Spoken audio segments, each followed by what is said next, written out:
Everyone warns you that stuff breaks when you get an RV, and yet somehow it still catches everyone off guard when it happens. Never at a good time and typically somewhere inconvenient. So let's talk about a basic toolkit suitable for every RVer that will allow you to, at least temporarily, address the issue and continue about your adventure. Hey there, I'm Joshua. Welcome to RV Gear and Far. I put together this bare minimum tool list to give you a starting point for your rig. I also created a shopping list with examples of all these tools for all the major retailers, so you can pick and choose the tools that best fit your needs. Some links are affiliate links, which mean I may earn a small commission at no additional cost to you. Since this video is not sponsored, that's how we keep this channel running. All right, let's dive into it. First thing, get yourself a good ratcheting 11-in-1 screwdriver. Klein makes one that I've been super happy with. The ratcheting part sounds like a small thing until you're wedged into a cabinet with one hand braced against the wall, then it's everything. Phillips, flathead, Robertson, 4 nut driver sizes. You could piecemeal this with a bunch of different screwdrivers and ratchets, but honestly, this is one multitasker that actually delivers. Now, electrical gremlins are basically a rite of passage in RV life, so you need a multimeter. Nothing fancy, a basic clamp meter that reads DC and AC voltage and amperage covers you. And look, if you don't really know how to use one yet, that's totally fine. Watch a few YouTube videos and you'll have the basics down pretty darn quick. More importantly, if you ever have a knowledgeable neighbor or someone on the phone trying to help you troubleshoot, the first thing they're going to ask is, what's your meter reading? And without one, the conversation kind of dies there. An inexpensive unit like this is perfect for the average RV owner, and it's what I keep in my rig. Just make sure that you have one. Artificial light. Headlamp, flashlight, stand light, pick your preference and keep this one in the kit, and only in this kit. Don't use it for walking the dog or checking on your dinner. In the kit. If it's rechargeable, throw a monthly reminder on your phone to charge it. If it takes replaceable batteries, throw an extra pack of them in the bag after putting fresh ones in each tool. You'll thank yourself at 10 p.m. when you're under the rig and need some extra light. Needle nose pliers, adjustable wrench, small hammer, heavy duty tape, utility knife, and a pair of gloves. These are staples and they'll find their way into more jobs than you'd expect. I also toss in a handful of zip ties, a permanent marker, and a roll of painter's tape. Now I know that last one sounds weird, but trust me, when you've got 8 screws out of something and you're not sure where they all go back, a little labeled tape saves a lot of head scratching or random guessing that could prove catastrophic.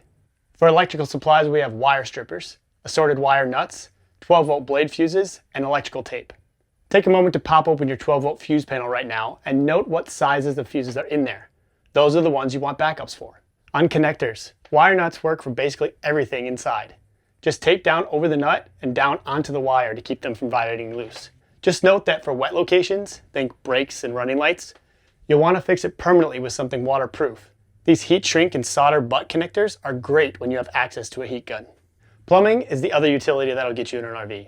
A PEX tubing cutter, crimping tool, some 1/2-inch clamp rings, and a couple of shutoff valves take up almost no space and completely change your options when something starts leaking. You might not be able to fix it perfectly on the road with just this supplies, but being able to shut off one fixture instead of the whole water system, that's the difference between a minor inconvenience and cutting the whole trip short. Throw a few feet of a turn-on tape in there for roof emergencies, along with a small bottle of rubbing alcohol to clean the surface first so the tape actually adheres to the membrane.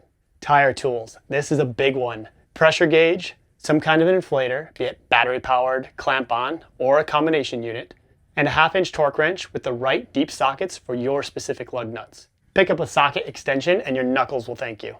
Even if roadside assistance is your plan, and it's a fair option, you still need the torque wrench because you should be checking those lug nuts frequently. Before every travel day would not be overkill.